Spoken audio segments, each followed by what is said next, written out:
Right, we had a question from a viewer regarding big plants for shade. Well, it's obviously a beautiful day today, 20th of June, middle of a heat wave really. But yeah, there's always plenty of opportunities for tropical style planting in shady areas. I prefer, in a sense, big leafy plants in shade, and we'll look at a few options. So we'll look in this corner first, because this is what I call a shady corner, even though it does at the front, it does get a lot of sun when the sun comes around. But all these plants will go to part shade to full shade, and we're not going to be going into rare plants that is impossible to get hold of. We're looking at, easy plants which will grow moderately fast, give you a tropical look, and easy to get hold of basically, and not too expensive. So the question was big plants for shade. I'm assuming they mean big plants as in something that's going to fill a space rather than just sort of smaller big leaf plants.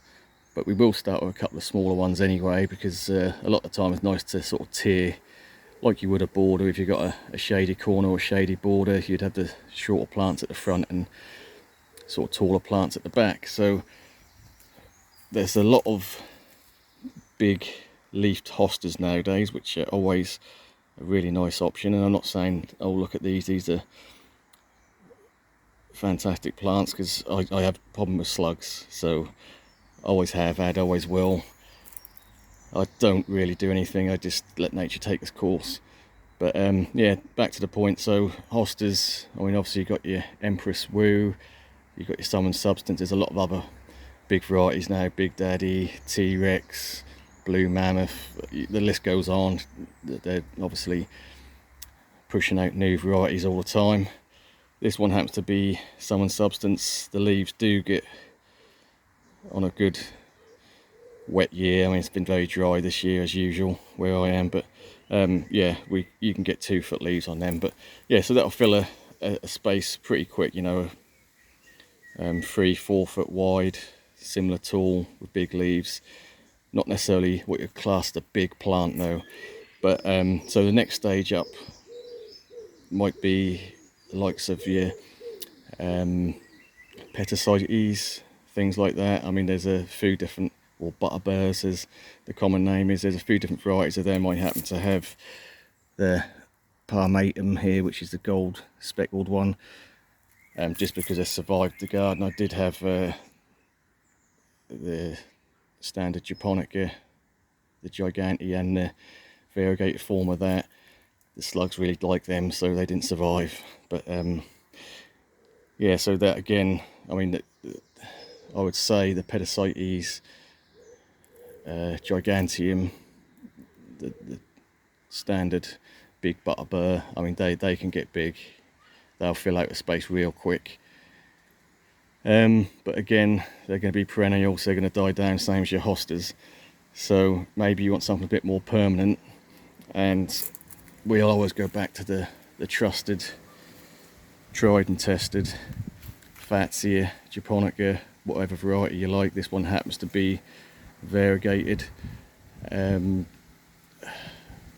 of my favourite evergreen plants.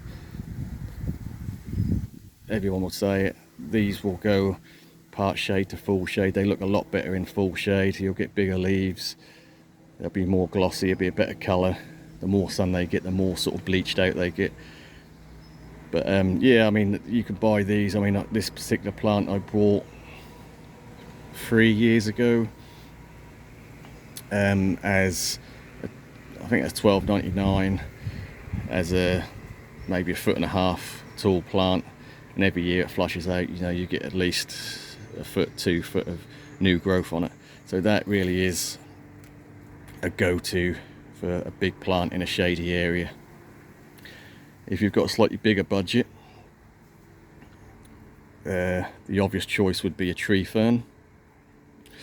whether that would be Dixonia antarctica, which will take up a lot of space, and you can buy to the height you want. Again, expensive, but as a feature in a shady area, they'll do really well for you. The point to make on that is, if the shady area is caused by trees, you've got a lot of big mature trees, and you plant a tree fern underneath, you have to think about the water, and because big trees, big roots suck up a lot of water, that's going to dry the area out. So with this area, I do have a couple of big eucalyptus, which you can probably see right up there, which does dry this corner out a fair bit. But on the same note, I've got a shed in this corner, and the downpipe for that, or the guttering, is open at the end, which spills down at this corner, which is slightly angled, so it does flood the whole area when we get a good rain. So that does help.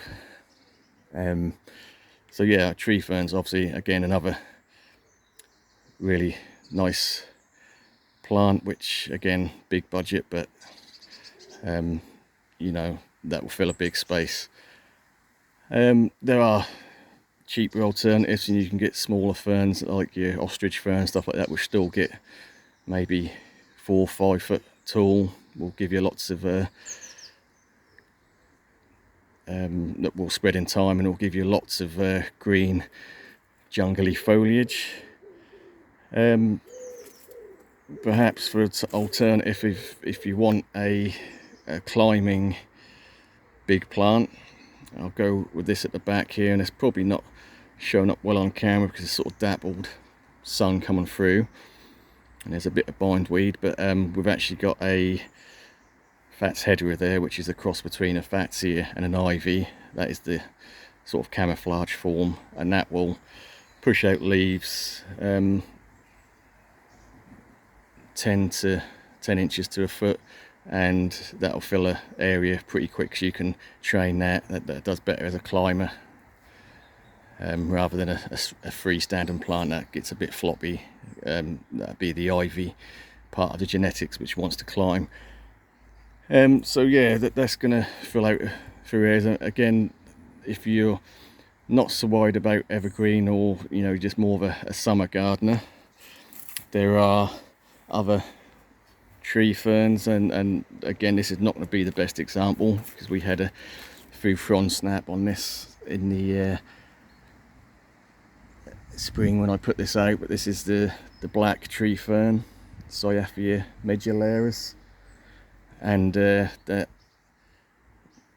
again, you use several different Cyatheas. You've got a Cooperized and that, which you can have it as a potted plant at the back of a shady corner or area, and you don't even see the pot. You've got little plants in front, and that will do really well. This particular one does take pretty much full sun, but again, probably does better in shade. Yeah, so you got your ferns, you got your Fatsias. Said we weren't really going to do any sort of harder to get plants, but Rhododendrons are a good one, and we've got a big leaf rhododendron here. Let's walk around and have a look. That does really well in shade. We've got some of the smaller branches here. You can see the leaves on these are quite big, so I'll definitely class this as a big plant. There's my hand to the leaf. Yes, this will branch out and spread. Nice sheltered, shady area. Fantastic plant. This one hasn't actually flushed this year. It's starting to. I think it's just been so dry. I know last year it did go April time, but we had a really wet year last year. This year's been dry, so it's sort of held it back a bit, but yeah, another really good option for a big plant in a shady corner. Obviously there are various trees and shrubs you can use. We're looking more at the more tropical look rather than just your standard sort of stuff. So a lot of plants we do grow in full sun will take shade. The biggest of them all would be the gunnera, I got rid of my gunnera, but that does, for me, it done a lot better in shade than it did in sun. As soon as the leaves started hitting the sun, that really struggled. So this is the corner I did have it in, which I've obviously replaced with a big tree fern now.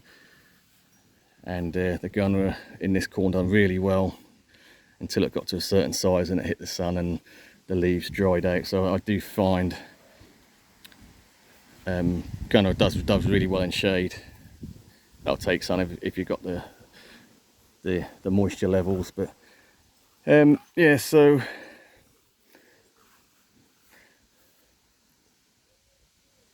I know it's a cliche, but fats here, whichever one you like.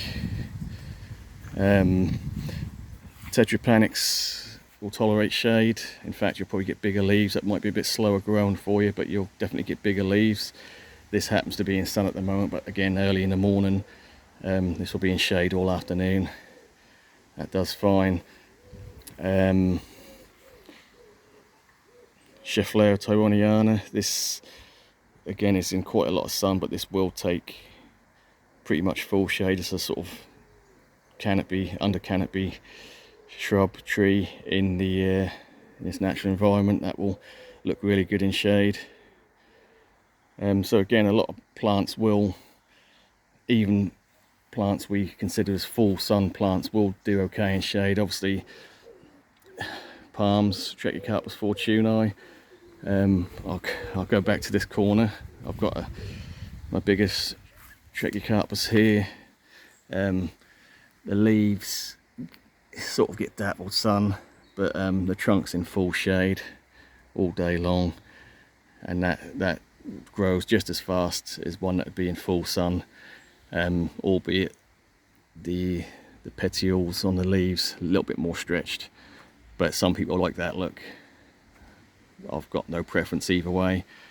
That does probably appear a little bit more tropical when you've got really long petioles. Again, this is a plant which people say full sun plant.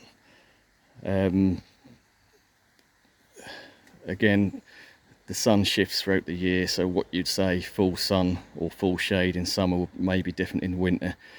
So a lot of palms maybe would benefit from being slightly shadier in the summer maybe, and more sun in the winter, which is exactly what this situation is here with this Camerops humilis standard form. Yeah, in the summer it's pretty much full shade. In the winter it does get a lot of sun, but because it does all this growth in the summer, what you tend to get is really long leaves. And for me, this looks much nicer. If we look at the size of that frond there, that leaf is really a good size and just looks really nice. And compare that to something that's sort of in full sun, pretty much half the size, the leaf. So again, just because the information tells you it wants full sun, you know, sometimes you can get away with partial shade to full shade. Yeah, I'll leave it there because well, just because I've sort of got bored of my own voice really. So I hope that gives you a couple of options. I mean, I could do a detailed lists and lists of plants. I think it's better to show plants in the actual environment which we're talking about, which is sort of more shade, and that gives you a better idea. But again, you could just go online, type in your foliage plants for deep shade or whatever sort of plant you're looking for, and I'm sure that'll give you a list. I mean, a list is one thing, sometimes seeing it on a video, or you know, seeing it actually growing and over a few years, and you'll get a better idea of what they will look like. Right, we'll leave it there. Thanks for watching. We'll catch you on the next one.